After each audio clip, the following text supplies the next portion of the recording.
ඉලමෙල අම්බලම ආටත් අරේනි මට දනි නැත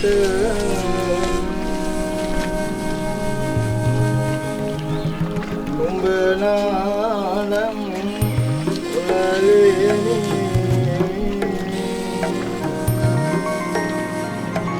ලංකාවේ පෞරාණික අම්බලම් අතර දැනට හොඳින් ශේෂ වෙලා තියෙන අම්බලමක් තමයි ගොඩමුන්න අම්බලම. මේක පිහිටලා තියෙන්නේ මහනුවර ගන්ධහේ කෝරළේ පාතහේවහට ගොඩමුන්න කියන ග්‍රාමයේ. මේ අම්බලම මහනුවරුගේට අයත් අම්බලමක්. විශේෂයෙන්ම මේ අම්බලම මේ ගම්වාසීන් රකින්නේ ආරක්ෂා කරන්නේ ඇත්තටම පූජනීය වස්තුවක් හැටියට. විශේෂයෙන්ම ඒකට හේතු වෙන කරුණු ගණනාවක් තියෙනවා. මේ අම්බලම මහනුවරුගේ ගොඩනගා තිබෙන අතර ජන විශ්වාසයන්ට අනුව ලන්දේසීන් උඩරට ආක්‍රමණය කරපු අවස්ථාවේදී හාමුදුරන්ගෙත මාලිගාව ගිනි තැබීමෙන් අනතුරුව ශේෂ වුණු දැවවලින් මේ අම්බලම ගොඩනැගුවා කියලත් විශ්වාසයක් පවතිනවා. ඒ වගේම වෙනත් අම්බලම් මහා සසඳන විට මේ අම්බලම සුවිශේෂ වන්නේ පූජනීය වන්නේ කරුණු කිහිපයක් නිසා. 1803 දී මේජර් ඩේවි විසින් උඩරට ආක්‍රමණය කරපු අවස්ථාවේදී බ්‍රිතාන්‍යයන් දළදා වහන්සේ හඟුරන්ගෙතට වැඩමනවා. ඒ අවස්ථාවේදී දානමය අවස්ථාවන් වලදී දළදා වහන්සේ මේ ගොඩමුන්න අම්බලමේ තබා තේවාව කරලා තිබෙනවා. ඒ වගේම 1818 දී කැරැල්ලේදී දළදා වහන්සේ හඟුරන්ගෙතට වැඩමන අවස්ථාවේදී මේ ස්ථානයේදී දළදා වහන්සේ වැඩමවලා තේවාව කටයුතු සිදු කළා තියෙනවා. ඒ නිසා ඇත්තටම මේ අම්බලම පූජනීය අම්බලමක් විදිහට සලකනවා මේ ගම්වැසින් විසින්. ඒ වගේම තමයි මේ අම්බලමේ තවත් කරුණු තියෙනවා වැදගත් වෙන. විශේෂයෙන්ම මේ ගමේ අස්වනු නෙලා ගැනීමෙන් අනතුරුව පළමුව කිරියහාර හදන්නේ ඒ අවශ්‍ය කටයුතු සූදානම් කරන්නේ මේ අම්බලමේ ඉඳලා. මුලින්ම මේ අස්වනු නෙලා ගත්තාම වී කෙටුවේ මේ අම්බලම ඉදිරියේදී. එය ඇත්තටම ගම්වාසීන් සියලු දෙනාම එකතු වෙලා තිබුණු විශාල උත්සවයක් හැටියට පූජා කර්මයක් හැටියට තමයි ක්‍රියාත්මක වුණේ. අතීතයේදී නම් උඩරට රජතුමා පවා මේ ස්ථානයට සහභාගී වෙලා තියෙනවා ඒ පූජා කටයුතු සඳහා. ඇත්තටම මේ වී ගෙනාපුවන් පසුව ඒ වී කොටපු ඔරුව මෑතක් වෙනතුරු මේ අම්බලමේ තබා තිබෙනවා. වී කොටපු ඔරුව දැනට ආරක්ෂාව පතා අසල තියෙන විහාරයේ තබා තිබෙනවා. ඒ විශාල උත්සවයක්. ඒ වී කොටා ගැනීමෙන් අනතුරුව ඒ උත්සවයේදී කිරි ආහාර උයලා නැවත සගම විහාරයට ගෙනියන පූජාවක් සිදු කෙරුණා. එතකොට මේ අම්බලම අනිත් අම්බලම් වගේ නෙමෙයි විවිධ කටයුතු බහුකාර්ය කටයුතු සිද්ධ වුණු අම්බලමක් හැටියට අපිට සඳහන් කරන්නට පුළුවන්. ඒ වගේම තමයි මේ අම්බලම ගත්තාම මේක දැක ගන්නට පුළුවන් වෙනවා මේ යොදා තිබෙන ගෘහ නිර්මාණ ශිල්පීය ක්‍රමය. එය මහනුවර සමයේ තිබුණ ගෘහ නිර්මාණ ශිල්පයට අනුකූලව ගොඩනගලා තියෙනවා. විශේෂයෙන් මේ දැව කඳන් තෝරා ගැනීමේදී පැරණි අම්බලම් වල ඇත්තටම මේවා අවුවට වැස්සට බොහෝ විට මේවා තෙමෙනවා. එතකොට මේ තෙමෙන එකෙන් ආරක්ෂා වෙන්න ඕන, මේවා දි รา පත් නොවෙන්නට ඕන. මේක පැරණි ඇත්තටම නිර්මාණ ශිල්පීන් හොඳින් දැන සිටියා.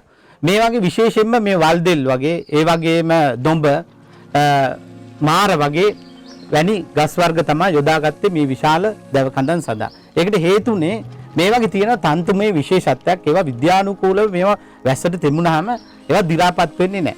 දැන් වෙලාවකට ඇත්තටම අපි දන්නවා මේ නැව් හැදීම සඳහා ගන්නේ දොඹ සහ වල්දෙල් වගේ දැව. ඒකට හේතුව තමයි මේවා දි รา පත් වෙන්නේ නැහැ. ඒ වගේ තියෙන තන්තුමය විශේෂත්වයක් නිසා. විද්‍යානුකූල ස්වභාවයක් නිසා තමයි ඒවා දිරන්නේ නැත්තේ. ඒ වගේ තමයි මේ වගේ බරත් අඩුයි.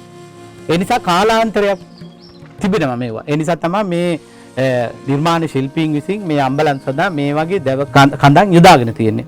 ඒ වගේම තමයි දැන් මේ පුරාවිද්‍යා දෙපාර්තමේන්තුවේ මේක ඉතාම හොඳට සංරක්ෂණය කරලා තියෙනවා. ඒ වගේම තමයි මේ ගම්වැසියනුත් මේ අම්බලම ඉතාම හොඳින් ආරක්ෂා කරලා තියෙනවා. දැන් අපිට මුල්ම කාලේ මහනුවර යුගයේ තිබුණු මේකේ දැව කඳන් අපිට දැක ගන්නට ලැබෙනවා මේ ඉදිරිපස තියලා තියෙන පැරණි දැව කඳන්. පුරාවිද්‍යා දෙපාර්තමේන්තුවෙන් 1963 දී මෙහි ප්‍රතිසංස්කරණයට ලක් වෙනවා. ඒකට හේතුව තමයි මේ බ්‍රිතාන්‍ය සමයේදී බ්‍රිතාන්‍යයන් මහනුවර අල්ලාගත්තන් පස්සේ මේ ගොඩමුන්න ග්‍රාමයත් අල්ලා ගන්නවා. ඒ අල්ලාගත් අවස්ථාවේදී මේ ස්ථානයේ තමයි යොදාගෙන තිබුණේ හරක් මස් කිරීම සඳහා.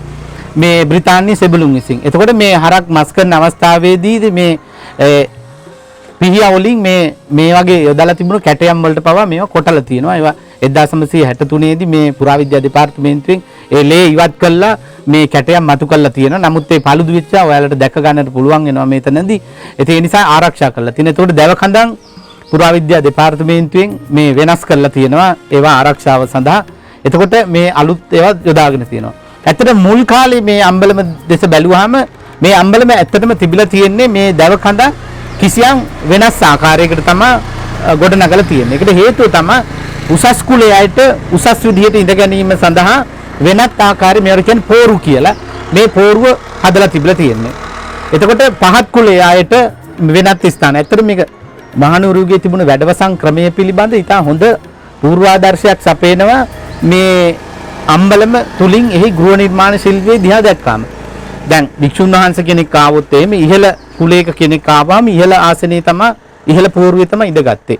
නමුත් මේකේ විශේෂත්වය තමයි ඒ අනිත් කුලවල අය වෙනත් ආසනවල ඉඳගත්තා කියලා කිසිම ආකාරයක විරෝධාකල්පයක් තිබුණේ නැහැ. ඒ මිනිස්සු ඒකේ හැංගීමෙන්මයි කරේ. කවදාවත් අතර අර්බුදයක් තිබුණේ නැහැ. ඉතින් ඒක අද දක්වාම අපි දැකලා තියෙන සමහර තැන්වලදී ඒ මිනිස්සු තවත් ඒක අනුගමනය කරගෙන යනවා.